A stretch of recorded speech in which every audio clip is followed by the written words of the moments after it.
You're listening to ESOPOD, the Foliance ESOP podcast.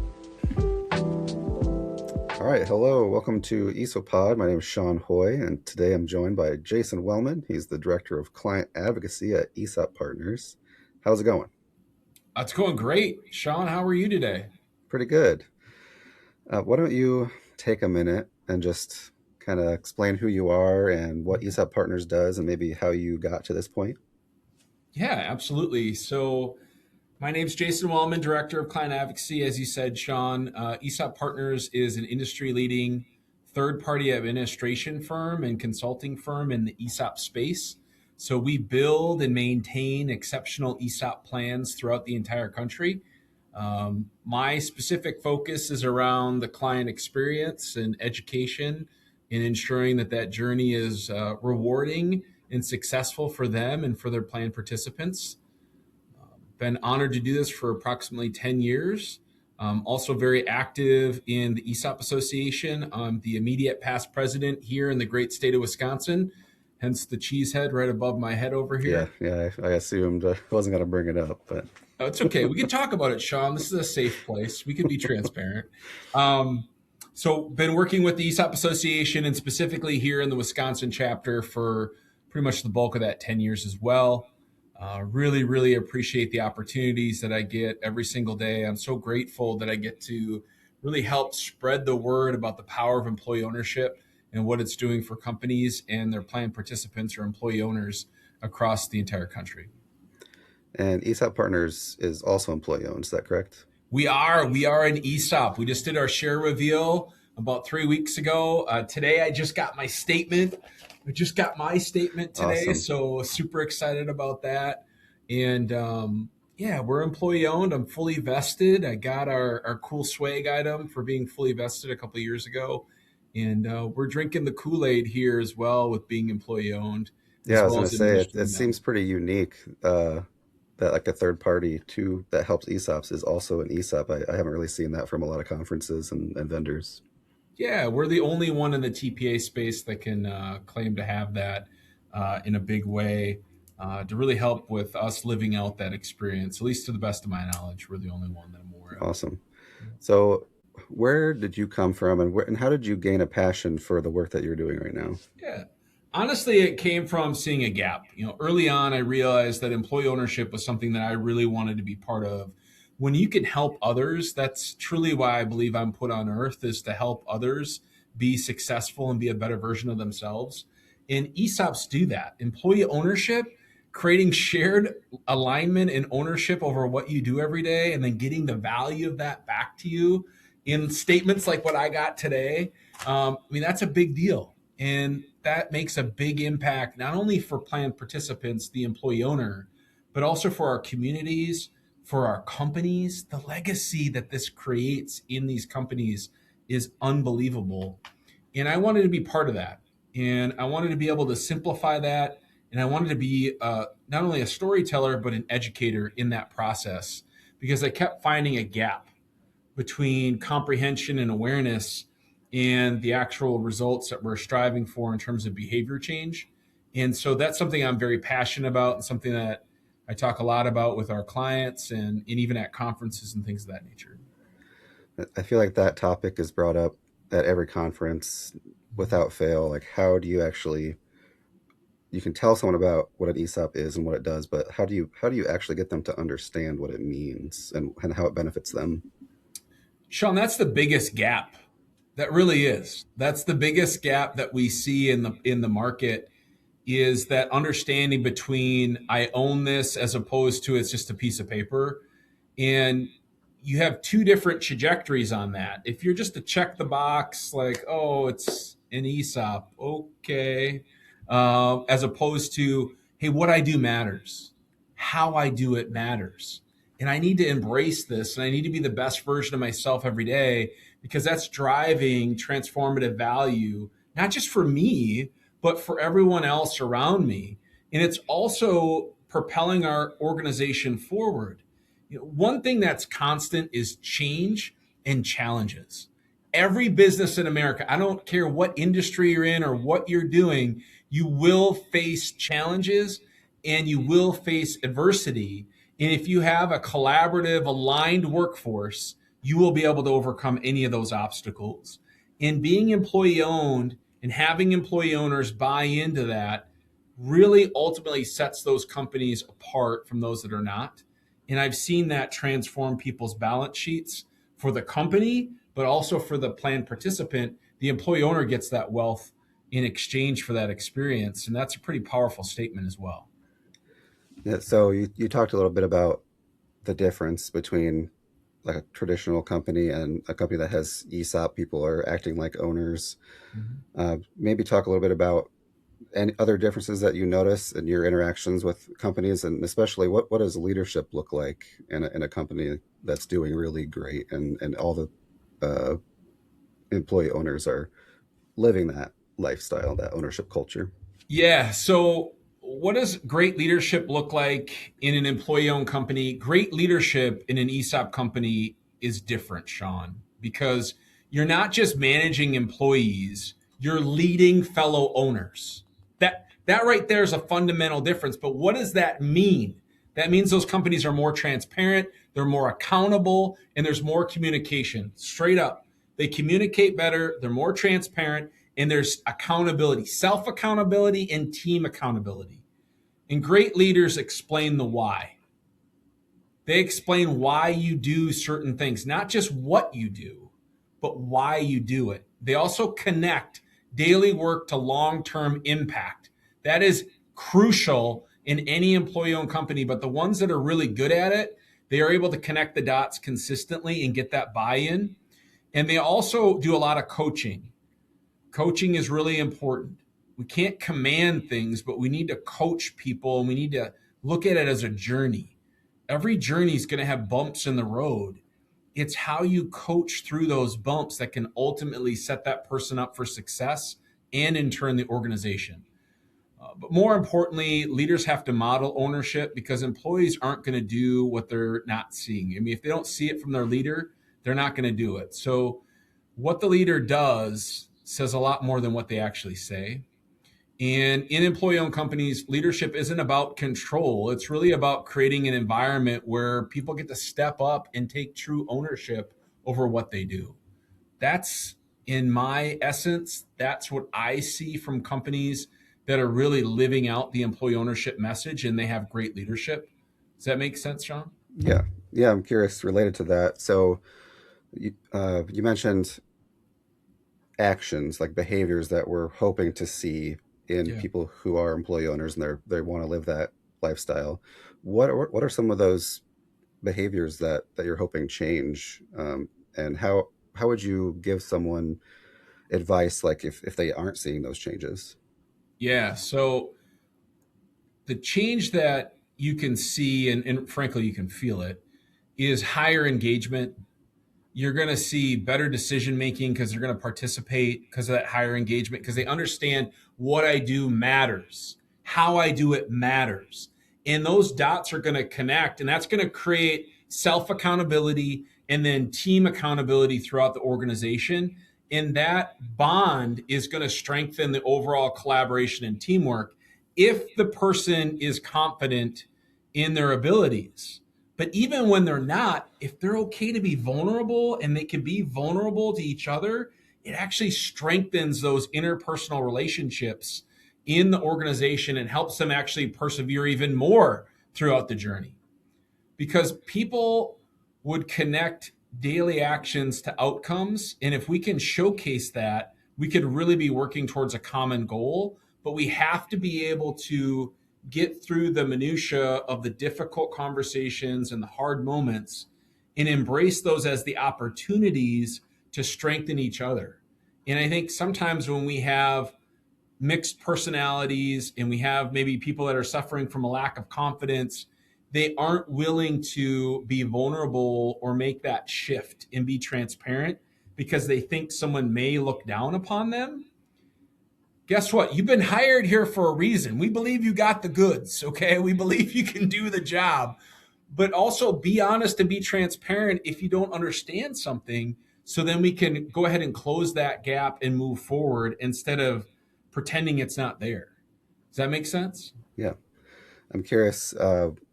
what you see as like an ideal future state. Let's say magical Christmas land. Every single employee is fully aware of ESOP benefits. They are engaged 100%. Like what would a company look like in that scenario? A future company is it's magical. You can feel it.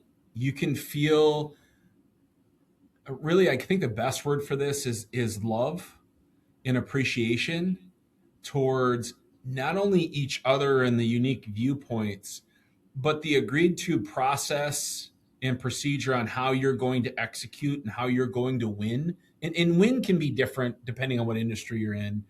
But win in terms of moving the company forward as well as personally growing in your experience. Being vulnerable enough and open to take feedback and not personalize it, but take it as a step in your journey to becoming better, being a better version of yourself. And also celebrating and recognizing the tremendous accomplishments that you've achieved as an organization, but also as an individual. Dan Sullivan wrote a book on the gap versus the gain, and he talks about how it's very common in our culture to look at the gap. Where are we falling short? And his whole book, and I'll summarize it here in like 30 seconds, is if you flip the paradigm and you look at how far have you come, look at how much you've grown in the last 6 months, in the last 6 weeks, in the last 6 days, and have gratitude in that growth instead of constantly comparing yourself to others.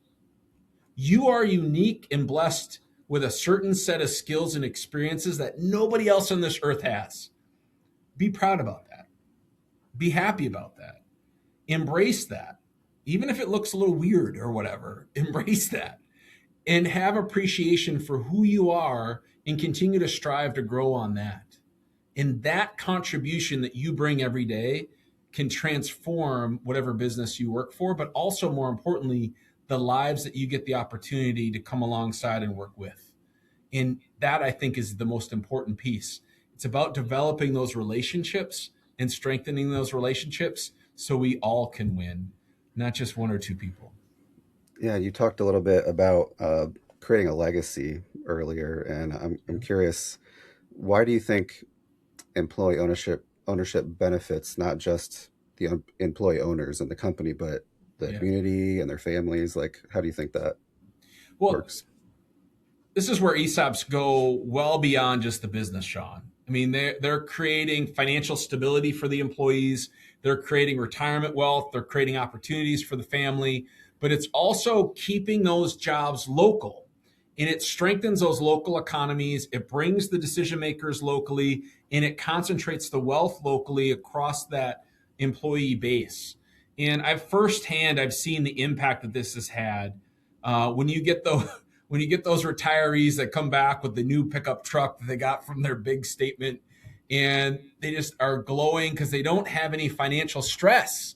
They can literally be present where their 2 feet are and enjoy the experiences that they have because the financial stress has already been taken care of. And that's the beauty of employee ownership, is it creates a legacy for that plan participant, the employee owner, but it also provides stewardship in the company. Every single employee owner that works with you and alongside you, you all are building a story. You're part of the narrative and you're building a brighter future for your organization. And that type of ownership matters. And that's why it's so powerful and it's transforming communities, but also individuals. And that's kind of the coolest part, is it's creating stronger families and stronger communities in turn. Yeah, so you're not just involved in the Wisconsin chapter and client advocacy, but I know you also do a lot of presenting at conferences. I've seen you present a couple times, and I know Todd says he's seen you present many Yeah. times and always goes to yours if possible. Yeah. How has that experience been, and kind of what led you to want to do that? I've done a lot of preaching at my local church, and like, I don't, it doesn't bother me to get in front of people when I'm passionate about something. And obviously, I'm super passionate about employee ownership. So I'm a storyteller by nature. And with where I'm at professionally and the ability that I have to meet with so many different employee owned companies across the country, I've been able to pick up a lot of stories, Sean, along the way. And I like to share those. And I like to portray what's happening in this space so it can communicate down to the plan participant, which tends to be the person in the audience. And it's just been a true honor of mine to be able to crisscross the country and be able to share those stories and connect the dots for so many, but also to inspire them and encourage them and revitalize them so they can go back to their companies and make that profound impact. Because going to conferences and meeting with great speakers and think tanks and leading industry experts, that's great. But if you don't go back and do something different and impact those around you, you kind of miss the reason why you went to the conference. Yeah. It wasn't to get out of the office for a couple days or to kind of break up the norm and go on a cool little trip. It's really to go develop and learn and also deepen these relationships and then go back and make that impact back in your company. So, kind of teed this up for me pretty well, but speaking of sharing stories, Yeah. Todd mentioned you need to share a very specific story. Uh, Yeah. This is a hilarious one, Sean. So I was in Arizona. Gosh, this is a long time ago too, probably 6 or 7 years ago now. And I was doing a standard kind of rollout, like the first time you'd hear about an ESOP, right? And these employees are just understanding kind of what it is. And so I was sharing that with the larger group. And I had a younger gentleman come up to me after the presentation. And he was just out of school, like Arizona State University, and he's probably like early to mid 20s at the latest. And he says to me, and Sean, I'll paraphrase what he said, but he basically said, bro, ESOPing, bro, doesn't mean anything to me, bro. That's for like old people like my grandpa, bro. And I was just like, oh, I was shocked. I'm like, I can't believe he's saying this. Number one, I can't believe the wording he's using. Like, who uses bro every other word? And then number two, like, he doesn't get it. He just doesn't get it. We had just done this presentation and it basically was like, forget about it. He just wanted to worry about what was happening that weekend and not his long-term financial future. So my rebuttal to him went something like this: bro, ESOPing is going to change your life. And here's how. You're going to stay here on average about 6.2 years. When you're part of an employee owned company and that company specifically educates you on this benefit, you're going to stay over 6 years. That means you're going to be fully vested. And that means your account's going to be around $50,000 to $60,000. That's what we had modeled based on our projection. And his eyes got kind of big. He's like, bro. I said, whoa, it gets better. I said, if you took that $50,000 or $60,000 and you rolled it over into an IRA and you just forgot about it, so you're in your 60s, it's probably going to be worth $750,000, $800,000. And he's like, bro. But I said, it gets even better. I said, if you just stay here, let's say you stay here and you make this your career and you work here until age 65, not only will your fingerprints be all over this organization, not only will you get promoted probably several times over and have a huge impact, not only here at this company, but on all the clients and vendors and people you get to work alongside and work with and work for, but also the wealth that you're going to create in your account could be 7 figures.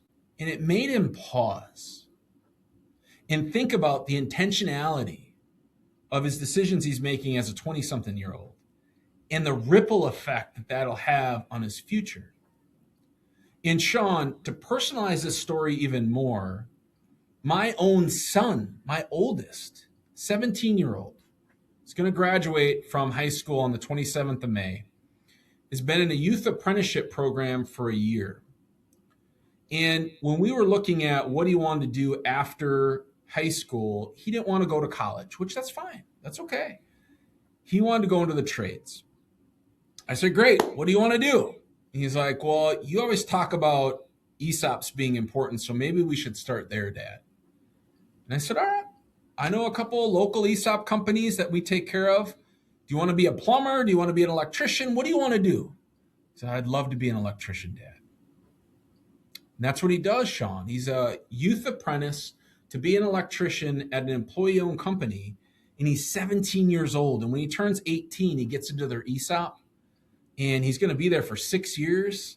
By the time he's 24, he's going to have close to six figures, if not more, as a 24-year-old in the trades as a journeyman electrician because he made a conscious effort to say, I'm willing to take this step forward and try this. And he had a great summer as a youth apprentice. Now he's done with school. He still hasn't graduated yet till May when he walks, but he is absolutely loving working 40, 45 hours a week, which I thought would be crazy. I mean, this is a 17-year-old Sean that gets up at 4:15 every day in the Wow. morning to go get to a job site at 5:30 after a 30-minute commute. I didn't think my son could even pick up his dirty laundry, let alone get up that early. So this is a pretty powerful statement around what employee ownership can do, but also the behaviors that it naturally creates and the ecosystem that it provides to employee owned companies that are intentional about that message. And they live that out through their leadership and their day to day behaviors. And I'm so happy that my son gets to have a front row, first eye view of what's happening. And it makes me super proud as a dad to see that for him. Yeah, that's a cool story, bro. You're welcome, bro. Yeah, you're Yeah, welcome. no, I think that's a great place to stop it. I mean, thank you very much for joining me. You had a lot of great insights, and I hope to see you at future conferences. Absolutely, Sean. We'll see you. I'll be out there talking about some sort of ownership topic. But thank you for the podcast. Thank you for what you do and getting the voice out in the story. It's very important what you're doing here and how it's having a ripple effect on fellow employee owners and their families. So thank you for taking the time out of your day to make this something that others can hear and also get insight and valuable information from. Truly grateful that Todd thought of me for this opportunity, and thank you for your time today as well, sir. Thanks for listening to ESOPOD. If you want to get in touch, send me an email at esopod@foliance.com.